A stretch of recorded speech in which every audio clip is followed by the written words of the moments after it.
You and I have been having a lot of conversations about your experiences with reality TV. And so when I posted today that I was going to be talking to you, everybody was asking me to ask you to come back to reality TV, but you told me you're not going to do that. Never. I'm never, ever, ever, never, never, ever, ever doing another reality show about my life. Ever.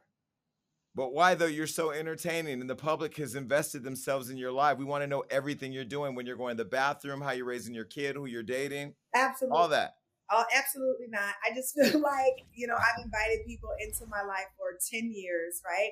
And once you start like being in the reality world, it's really, really hard to stop people from being invested in your personal business, right? And all of that does for a person like me who's been on for so long is, ruin relationships and, and also, ruin who you really truly are, because you're never allowed to be that person because of, whatever the network that you're on has decided the character that you must play. But that's interesting that you say that, because I was thinking about this interview for the last, I don't know, however many months we've been trying to do this. And I was thinking, like, who is the real Tamar, right? Because I remember when your reality show with your family first came out, of course, I knew Toni Braxton because my gay ass has been singing Unbreak My Heart since the 90s. Yeah. And then we were introduced to you, and you quickly became the star of the show. Yeah. Who were you then, and are you the same person now? No, I wasn't. That was 10 years ago. So I've evolved, and when the show first started, I was not problematic. I was not an angry Black woman. I didn't have issues with other women and all of the tacky Black female stigmas that particular network has an issue with showing. You know what I'm saying? That's what they want to show is, ignorant Black women. And, I think that show turned into that when it wasn't supposed to be that. You know what I'm saying? Like, you didn't see the side of being educated. You didn't see the side of us, being entrepreneurs. You didn't see that. No one knew that I created Braxton Family Values until after everything had blown up. Do you understand what I'm saying? So it wasn't a priority for, us to be what the show was created to be. And that was, to be 5 African-American women who just happens to be sisters on all walks of life, but trying to figure out how to get to their dreams and hopes and aspirations. And you saw a little bit of that, during the first and second season. But after that, it turned into basically a show. So you were one of the first people to be vocal about how things were over at that network. And then since then, we've had Dame Dash come out and speak out about them. We've had other people on the network, reality stars, come out and say that the depiction of Black people was negative. And so I'm wondering, is it a pandemic over there at that network, or is it just everybody's trying to get out their contracts and coming up with the same story? Doesn't that sound crazy? If you remember, at first, when I first started speaking out about it, no one believed me. And, looking back at it, how could they? Because, the depiction of me was problematic, right?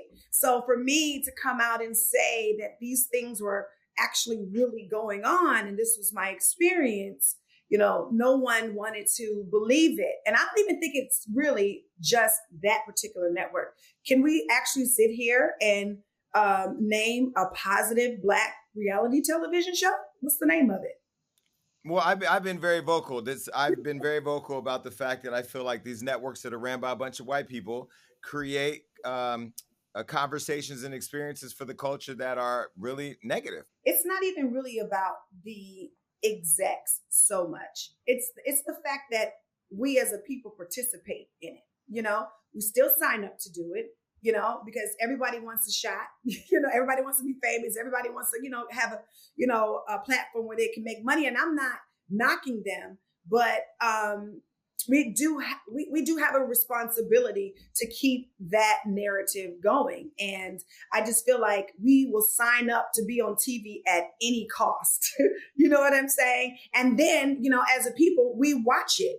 So when, a network sees a show that is generating numbers, which is generating income, lots of it, the people who show up are gaslit and tricked into thinking they're going to have this life that they never end up having, So we have to stop participating in it. That's the bottom line.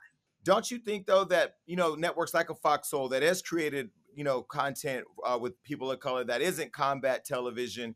Don't you think that it can exist though? That we can open more doors or create more doors for people of color? No, I absolutely don't, because that's not reality television. Mm. And I'm being specific. I'm not talking about Black shows. No, there's been amazing Black shows. There's been A Different World. There's been 227. There's been your show. There's been the Claudia show. There's been the show with Mike and Donnie. Good shows have been on television where, Black people have been able to be educated and fun and innovative and inspiring, but not on reality TV.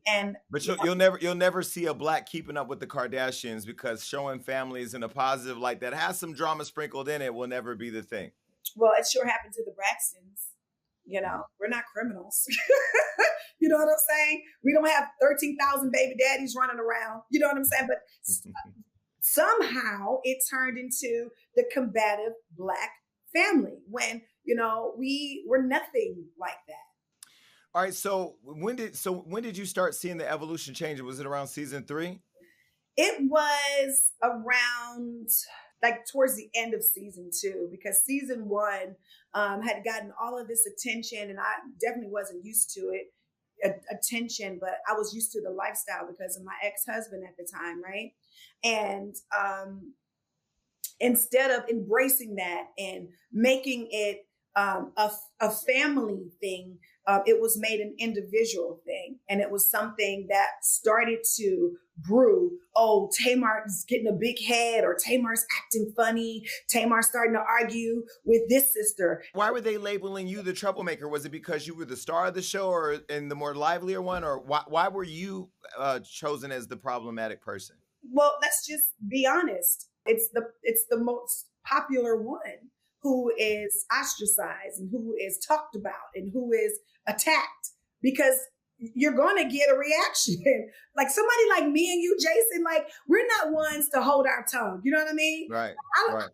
I'm going to tell your audience something. I cannot count on my hands how many times I've called Jason and talked his ass off the ledge.